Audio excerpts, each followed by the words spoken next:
Possível ser ético no mundo contemporâneo? Diálogo aberto. Não é preciso ser muito atento à realidade brasileira para perceber que o sucesso profissional, a plena satisfação pessoal, a segurança financeira e a capacidade de vivenciar um total liberado, tudo aquilo que valorizamos, constituem objetivos difíceis de serem alcançados, não é mesmo? Vivemos em um mundo repleto de obstáculos e hostilidades para que sigamos os caminhos que estabelecemos em nosso desenvolvimento pessoal. Sendo assim, diante de uma infinidade de dificuldades que a vida contemporânea nos impõe e que não foram criadas por nós mesmos, mas pela forma como a sociedade decidiu se organizar, seria razoável que fôssemos cobrados a ter um comportamento que valorize a manutenção e a articulação dos vínculos sociais. Ou o mundo contemporâneo exige que cuidemos exclusivamente de nossas próprias vidas, exercendo o que melhor nos cabe fazer em nossa vida privada, sem que sejamos responsabilizados por problemas e situações que fogem da nossa alçada particular.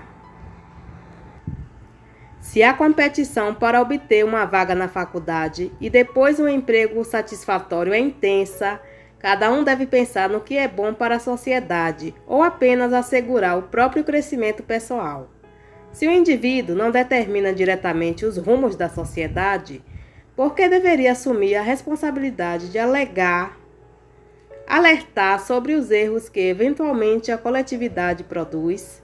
Se os padrões de felicidade individual apresentam efeitos colaterais nocivos, cabe ao indivíduo questionar estes padrões.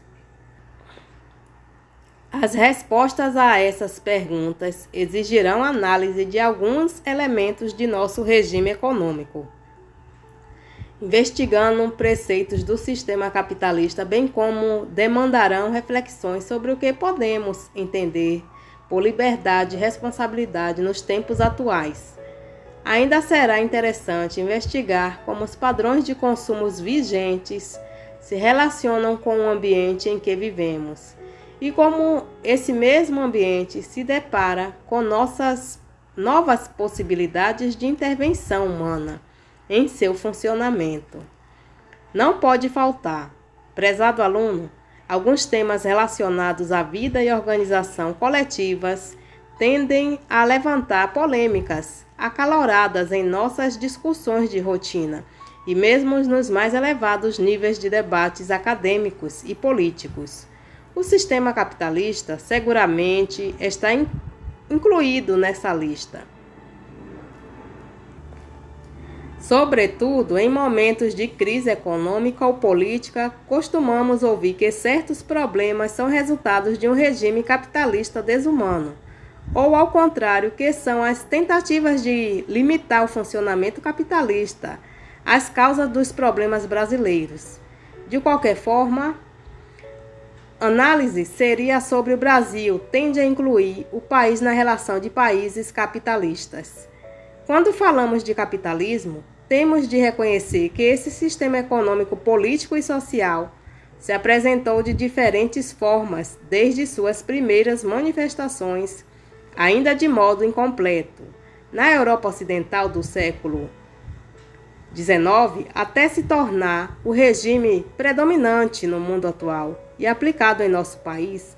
Existem, entretanto, algumas características básicas do capitalismo que são fundamentais para definições desse sistema, conforme veremos a seguir. Características básicas do capitalismo. Mercado. Um regime capitalista apresenta o mercado como forma de produção e distribuição de bens e serviços. Nele, compradores e vendedores integram para satisfazer suas necessidades. Propriedade privada. A existência da propriedade privada é elemento essencial do capitalismo. Há uma série de direitos para assegurar que alguém detenha um domínio exclusivo sobre alguma coisa. Venda da força de trabalho. O capitalismo exige que uma parte da população venda a sua força de trabalho para obter seu sustento. Comportamento individualista. Identifica-se como quarto elemento do capitalismo o comportamento individualista dos agentes econômicos, vendedores e compradores. O comportamento individualista merece atenção especial em nosso estudo, uma vez que, como vimos, ética e política, nossos objetivos de estudo são conceitos coletivos por natureza. O aspecto individualista do capitalismo foi ressaltado em suas origens por Adam Smith, um dos autores clássicos do pensamento econômico. Smith argumentou que a propriedade econômica é fundamental para a busca da felicidade humana e deve, portanto, constituir o objetivo principal das sociedades e dos homens que as governam. Esse nível de produção mais elevado a que se refere o autor não seria resultante da benevolência ou solidariedade dos indivíduos, mas, ao contrário, da busca de cada um por sua própria felicidade. Existindo diferentes tarefas necessárias à vida coletiva, Smith defende que cada indivíduo se especialize naquilo que lhe seja mais vantajoso, que lhe traga mais resultados individuais, já que esse comportamento egoísta de cada pessoa faz com que os indivíduos troquem entre si o que produzem e não consomem, levando a maior prosperidade econômica e a maior satisfação da nossa sociedade inteira. O equilíbrio de egoísmo de Adam Smith pode ser ilustrado por sua famosa afirmação de que não é da benevolência do açougueiro, do cervejeiro ou do padeiro que esperamos obter o nosso jantar, mas da atenção que eles dispensam ao seu próprio interesse. Nós apelamos não ao seu sentimento humanitário, mas ao seu egoísmo, e nunca lhe falamos de nossas necessidades, mas dos seus próprios proveitos. Já no século XX, consolidada a Revolução Industrial e fortalecido o modo de produção baseado na divisão do trabalho, esse vínculo entre o sistema capitalista e o comportamento individualista recebe grande ênfase, também no pensamento do economista e filósofo britânico Hayek. Segundo ele, a inexistência de barreiras ao empreendimento individuais torna-se condições fundamental para a satisfação dos gostos, inclinações e desejos dos homens, algo que só pode ser obtido por meio da competição. Frederico Augusto. O ambiente social teria a função, em linhas gerais, de apenas estabelecer alguns limites para que os indivíduos possam buscar seus próprios valores e referências, sem que existisse, segundo o autor, princípios amplos compartilhados pela coletividade.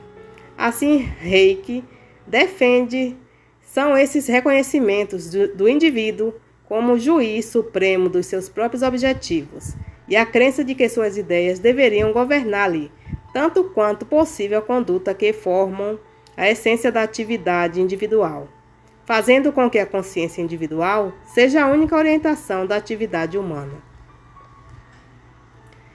Em termos práticos, portanto, o individualismo sintetizado por esses dois autores representativos da economia capitalista nos sugere que devemos nos preocupar apenas com nossos próprios interesses pessoais, uma vez que não existiria referências externas para guiar nossos comportamentos cotidianos e que os arranjos sociais mais satisfatórios nada mais seria do que a soma dessas buscas pessoais.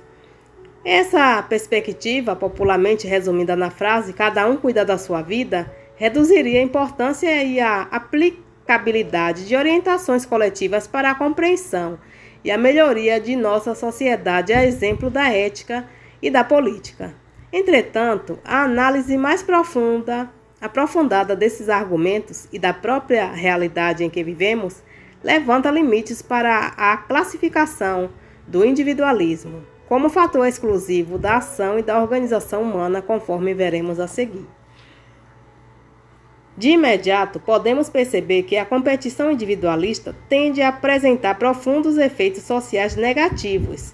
Se é verdade que a disputa entre pessoas ou companhias podem levar à constante inovação e à consolidação de métodos e práticas mais eficientes, não podemos deixar de focar também naqueles que não obtêm êxito no processo de competição.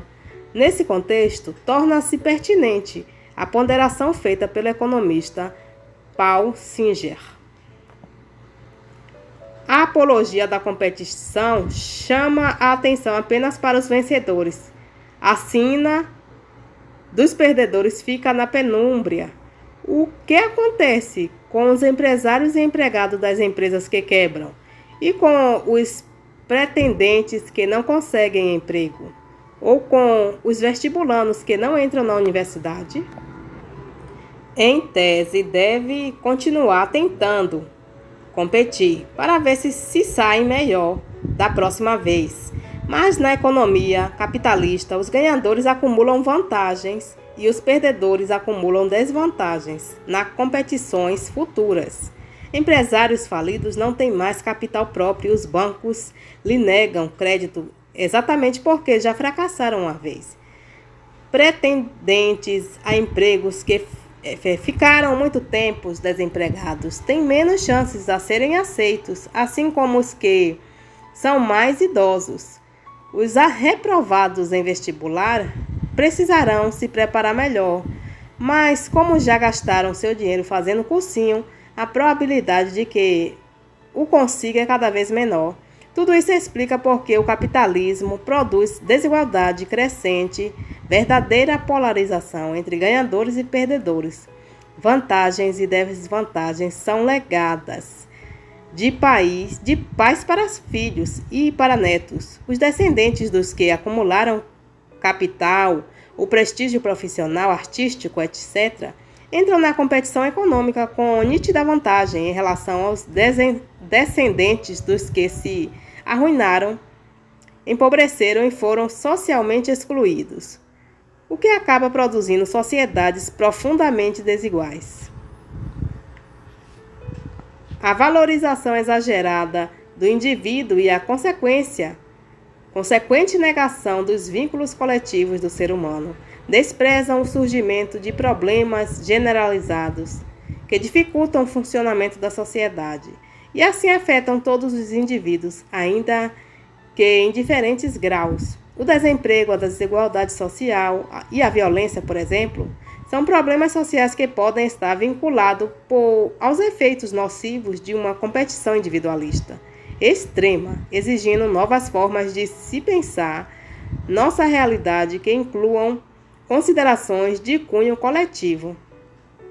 Adicionalmente, passando agora o enfoque para a conduta humana, é necessário reconhecer que existem fatores que condicionaram o comportamento individual que não são propriamente vinculados ao individualismo, ao autointeresse. Primeiramente, podemos constatar que, por vezes, a conduta que praticamos não visa obter ganhos pessoais, mas somos conduzidos por sentimentos de solidariedade ou simpatia, que justificam, por exemplo, doações e trabalhos voluntários. Semelhantemente, podemos condicionar nossa conduta por comprometimentos a causas maiores, sejam elas abstratas, o que consideramos como sendo justo ou concreto, a preservação de um rio específico, cuja observância pode eventualmente até limitar nossos benefícios pessoais. Também, o estabelecimento de padrões de comportamentos sociais específicos pode incluir variáveis distintas do autointeresse na ação humana. Assim, fazemos ou deixamos de fazer algo não pelos resultados materiais que a atividade produziria, mas pelos efeitos de inclusão ou pertencimento sociais que a conduta origina. Ainda que se fosse argumentar que todas as motivações mencionadas teriam o autointeresse como resultado final do processo mediante a satisfação individual pela conduta solidária, comprometida ou inclusiva, Temos de reconhecer que as motivações diferem em sua essência dos ganhos econômicos e do egoísmo anteriormente mencionados. Essa é a percepção do economista indiano Amartya Sen, autor de importante crítica ao individualismo enquanto característica incontornável de nosso sistema econômico. De acordo com Sen, a valorização daquilo que é útil, racional, produtivo ou eficiente, critérios importantes do regime econômico que vigora no Brasil e em grande parte do mundo, não deve se desconectar daquilo que é ético. Tratar a produção e a distribuição da riqueza apenas por ponderações matemáticas do que seria mais eficiente ou lucrativo, ou limitar o comportamento humano ao egoísmo individualista, cada um cuidando de sua vida, seria um grave, mas frequente erro na compreensão do funcionamento da economia. Isso porque a ética constitui qualidade fundamental para o sistema econômico, reconhecendo inclusive pelos clássicos da teoria de livre mercado, exemplo do próprio Adam Smith. Neste sentido, Sen identifica o estudo da ética já nos primórdios da elaboração teórica do capitalismo, ao afirmar que a interpretação errônea da postura complexa de Smith com respeito à motivação e aos mercados e o descaso por sua análise ética dos sentimentos e do comportamento refletem bem quanto a economia se distanciou da ética com o desenvolvimento da economia moderna. E Smith, de fato, deixou contribuições pioneiras ao analisar a natureza das trocas mutuamente vantajosas e o valor da divisão do trabalho e como essas contribuições são perfeitamente condizentes com o comportamento humano sem bonomia e sem ética. As referências a essas partes da obra de Smith têm sido profusas e exuberantes. Outras partes dos escritos de Smith sobre economia e sociedade, que contêm observações sobre a miséria, a necessidade de simpatia e o papel das considerações éticas no comportamento humano, particularmente o uso de normas de conduta, foram relegados a um relativo esquecimento à medida que essas próprias considerações caíram em desuso na economia. Assim percebemos que o estudo da ética não só é plenamente compatível com os padrões contemporâneos de organização política, econômica e social, características do regime capitalista, mas também nos fornece um importante instrumento para aprimorar problemas sociais decorrentes desse sistema e para compreender as motivações do comportamento humano nessa realidade.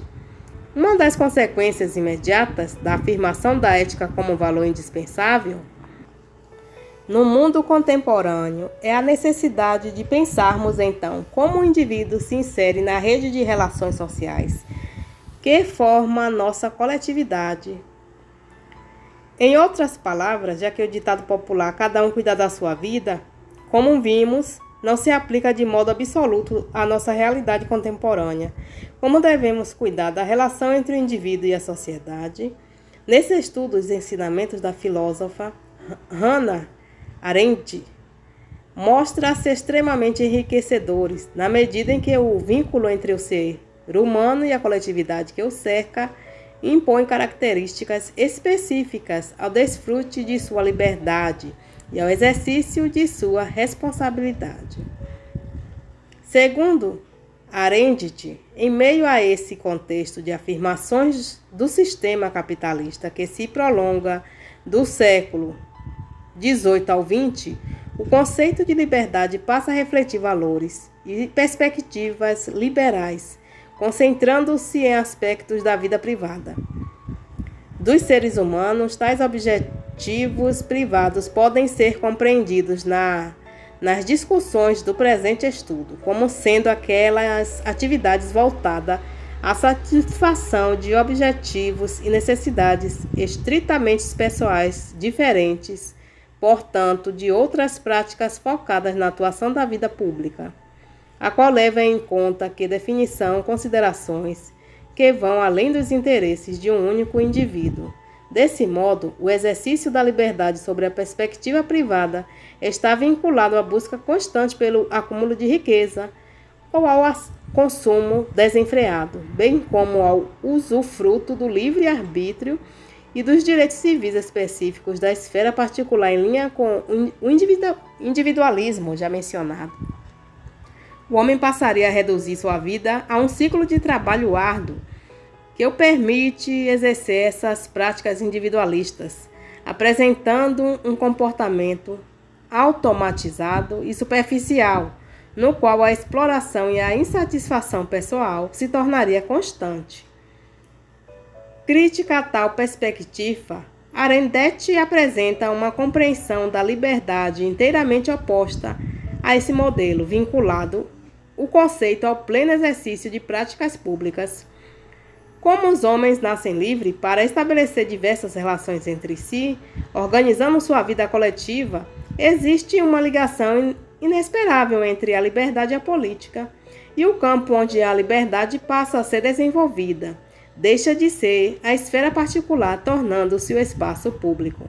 Nas palavras da autora, ação e política, entre todas as capacidades e potencialidades da vida humana, são as únicas coisas que não poderiam sequer conceber sem ao menos admitir a existência da liberdade.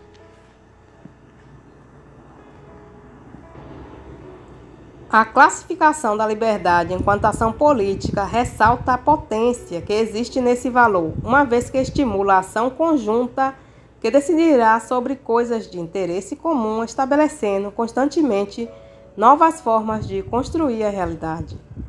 Esses fortes vínculos estabelecidos por Hannah Arendt entre o indivíduo e a sociedade em sua compreensão da liberdade também são percebidos quando focamos outra aptidão humana, a responsabilidade.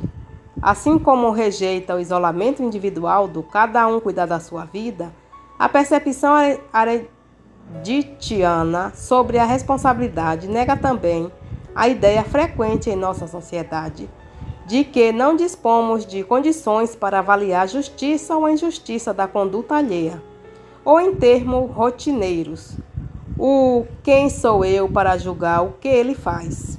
Se os seres humanos nascem com a capacidade de fazer reflexões, existiria um comportamento de cada indivíduo, ainda que ele não seja voluntário, assumido, de estabelecer juízos e pensar a respeito dos acontecimentos. A capacidade racional e, portanto, essa responsabilidade não seria exclusivamente de filósofos ou governantes, já que todos temos o potencial para pensar, estabelecer juízos e lembrar dos acontecimentos passados, criando uma espécie de padrão comum daquilo que aceitamos enquanto sociedade, percebido por todos os indivíduos. Esse processo é particularmente importante na medida em que os hábitos, costumes e tradições sociais se alteram com o passar do tempo, exigindo justamente de nosso juiz e de nosso pensamento a responsabilidade de evitar que essas mudanças caminhem em direção à pátria do mal. Desse modo, a realização do mal não exige necessariamente uma intenção cruel ou o objetivo proposital de praticar injustiças. A simples negação individual de utilizar seu senso de responsabilidade pessoal, a negação do exercício de pensar sobre a correção de acontecimentos é capaz de permitir que barbaridades aconteçam em um processo que Arendt chamou de banalidades do mal. A renúncia ao processo individual de pensar ou a tentativa de se tornar responsável por um juízo crítico, quem sou eu para julgar? Se fazem assim é porque deve estar certo, acaba por negar a própria condição de pessoa dos seres humanos. Arendt, em linha com essa afirmação de autonomia no exercício do pensar, critica a ideia de responsabilidade coletiva. É porque todo mundo faz desse jeito, já que a responsabilização coletiva impede que cada um assuma sua responsabilidade individual. Os efeitos práticos do conceito de responsabilidade de Arendt são importantíssimos para reforçar a relevância do estudo da ética no mundo contemporâneo, visto que, mais uma vez, nesta sessão, negam o isolamento do indivíduo em relação ao grupo social do qual ele faz parte, reforçando a necessidade de analisarmos as maneiras pelas quais nos inserimos na realidade brasileira e de reconhecermos um compromisso de cada um dos indivíduos perante os problemas atuais de nosso país. Nesse cenário, um dos desafios mais significativos e atuais percebidos pelo Brasil e profundamente relacionado ao sistema econômico vigente e às ideias de individualismo e responsabilidades trabalhadas nessa sessão, consiste na manutenção de uma ordem ambiental equilibrada em nosso território, sobretudo em função dos padrões de consumo vigentes na sociedade contemporânea. Avanços técnicos nos processos produtivos, bem como inovações na organização e funcionamento de empresas podem ser identificados como fatores de ampliação da capacidade produtiva das companhias contemporâneas, ampliando a oferta de bens e serviços em nossa sociedade.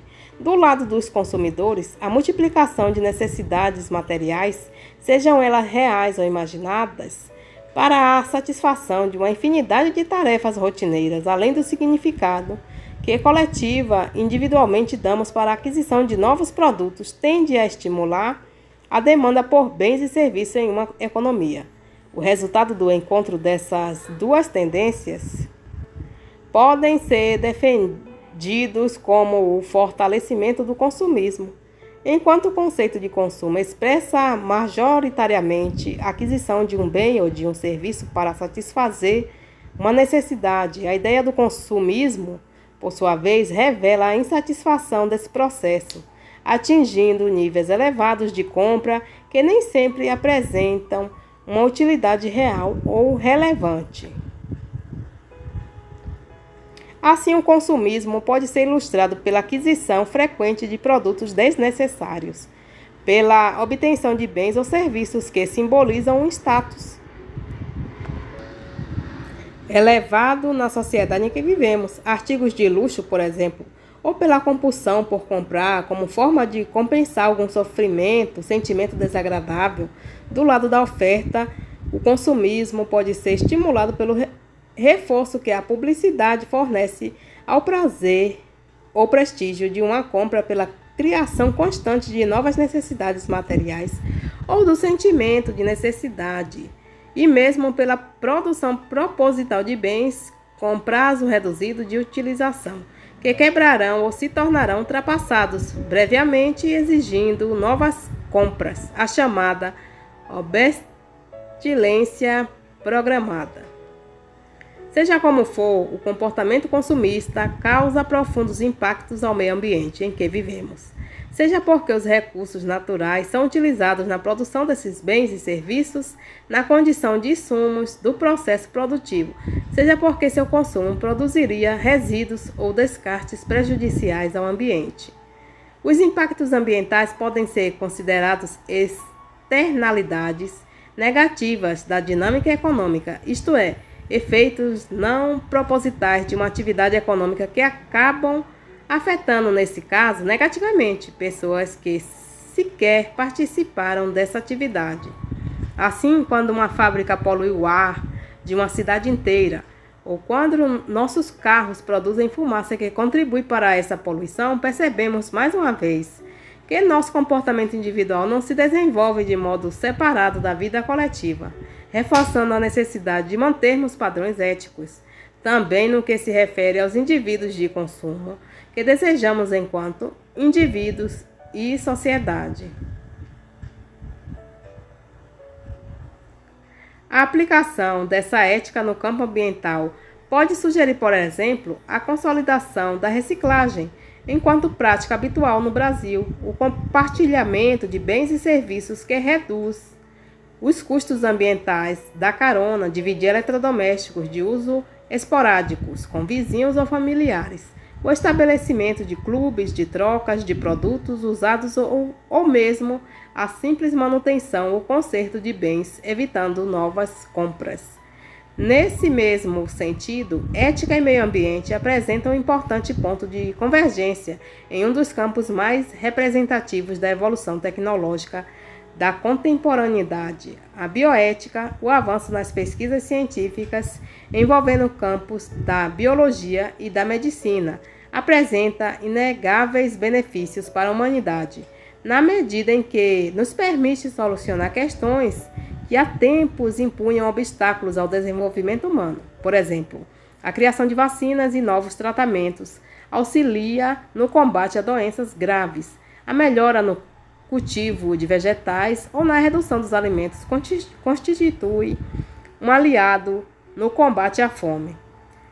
E a compreensão da genética humana pode ajudar a prevenir frequentes problemas de saúde.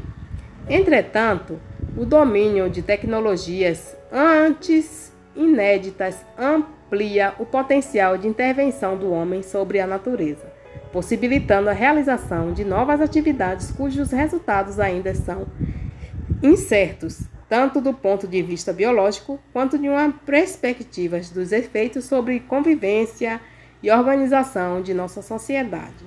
Nesse sentido, é fundamental questionarmos se a modificação genética de plantas utilizadas em nossa alimentação terá impacto sobre o ecossistema e sobre nossa saúde. Inexistindo até o momento uma resposta definitiva para essa pergunta, seria correto continuarmos utilizando tais técnicas? Até que ponto devemos manter artificialmente a vida de um ser humano, adiando a morte que certamente já teria ocorrido em condições naturais?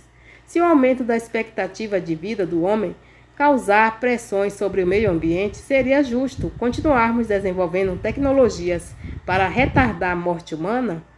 Seria correto clonarmos seres humanos?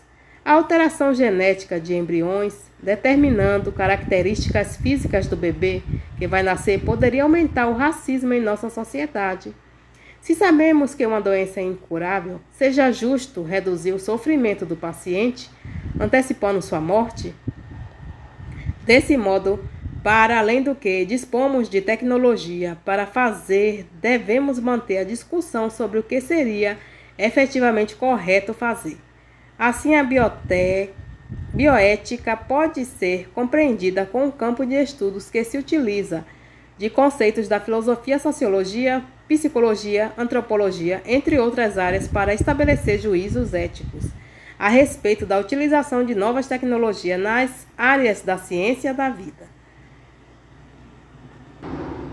É importante notar que essa evolução tecnológica contemporânea não torna obsoleto o estudo da ética em nossa sociedade, mas, em sentido contrário, cria novos questionamentos resultantes de novas práticas científicas, para os quais a avaliação ética se torna indispensável. Portanto, a título de conclusão desta sessão, notamos que não apenas é possível mantermos um comportamento ético em tempos contemporâneos, como essa conduta se torna extremamente necessária para ajustarmos compreensões tradicionais de nossa sociedade, como o individualismo capitalista. Asseguramos a evolução harmônica de nossa espécie, respeitando nosso ambiente e nossas perspectivas científicas, e solidificamos uma inserção libertadora e responsável dos indivíduos em nossa comunidade, sem medo de errar.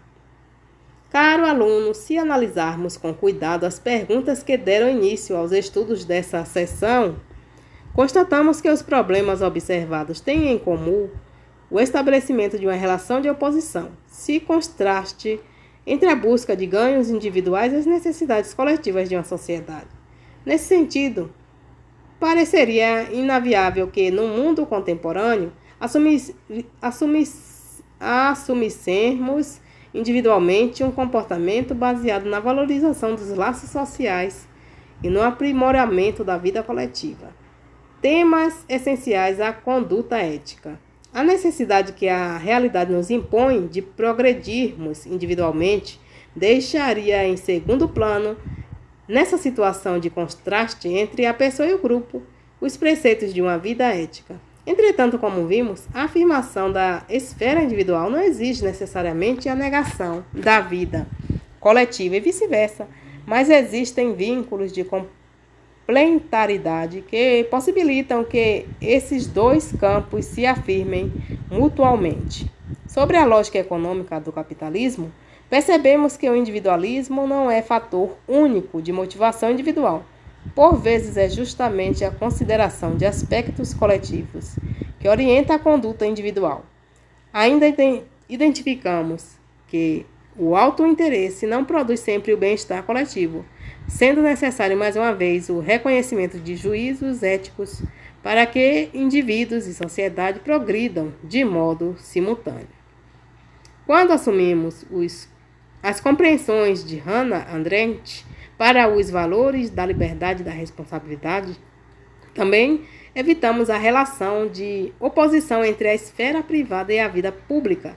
A liberdade individual está fortemente ligada à ação pública, assim como a responsabilidade individual garante o compromisso com a defesa ética na esfera coletiva. Mais uma vez, indivíduo e sociedade se ligam, potencializando o progresso de ambos em um mesmo tempo. No contexto da preservação ambiental, exemplo clássico de desafio coletivo é justamente a superação do consumismo individualista em benefício de uma ética que associa o consumo pessoal, a preservação coletiva ao caminho para uma relação harmônica entre as duas ordens.